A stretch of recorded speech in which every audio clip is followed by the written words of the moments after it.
bagian dari inisiasi di mana sel normal berubah menjadi premaligna.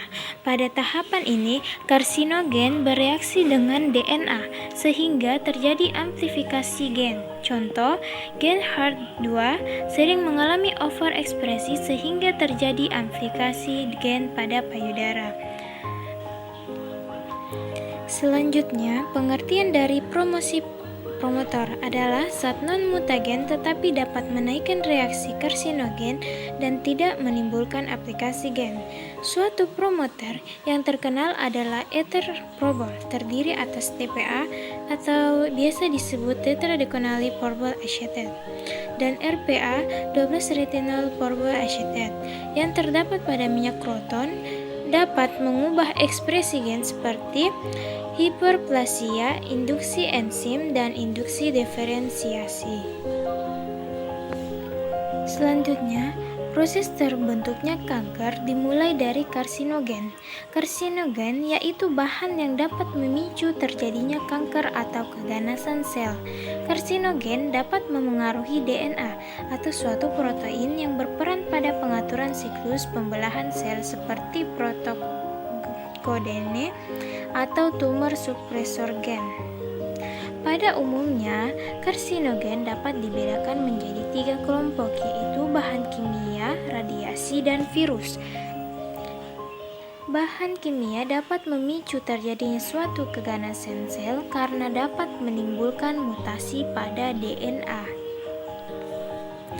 Terjadinya penyakit keganasan atau kanker dikelompokkan menjadi 2 fase, yaitu initiation phase dan promotion phase. Initiation phase apabila bahan yang bersifat karsinogenik masuk ke dalam tubuh, bahan karsinogenik tersebut terlebih dahulu akan dimetabolisme dalam tubuh, kemudian hasil metabolisme didetoksifikasi dan diekskresi.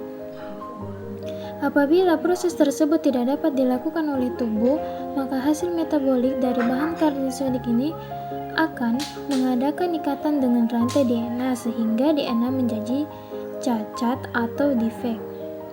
Sebagai akibat adanya kecacatan DNA, tubuh berusaha melakukan perbaikan DNA yang dikenal dengan DNA repair. Bila perbaikan DNA ini tidak berhasil, sel yang memiliki DNA abnormal tersebut dieksekusi atau dimusnahkan melalui suatu proses yang dikenal dengan apoptosis, yaitu kematian sel terprogram.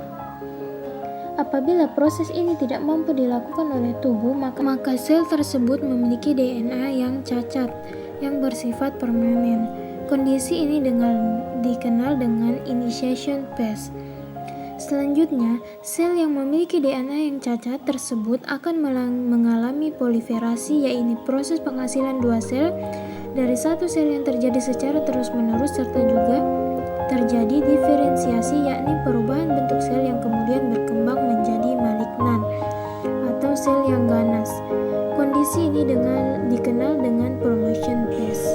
Berikut ini merupakan beberapa contoh bahan kimia yang dikerjanya langsung memicu terjadinya kanker atau disebut dengan direct acting carcinogenesis. Yang pertama dari kelompok alkylating agents, kedua polycyclic dan heterocyclic aromatic hydrocarbon dan aromatic amines. Contohnya bahan kimia etimetan sulfonat yang bersifat sebagai alkylating agents. Bila individu terpapar oleh bahan kimia ini, maka DNA pada sel individu tersebut akan mengalami alkilasi, yaitu terjadi metilasi pada pasangan basa nukleotida, yaitu guanin mengalami metilasi menjadi O6-metilguanin. Pada dasarnya, mayoritas bahan kimia bersifat karsinogenik memiliki sifat yang sama, yaitu memicu terjadinya suatu mutasi gen yang dapat berakibat pada marginasi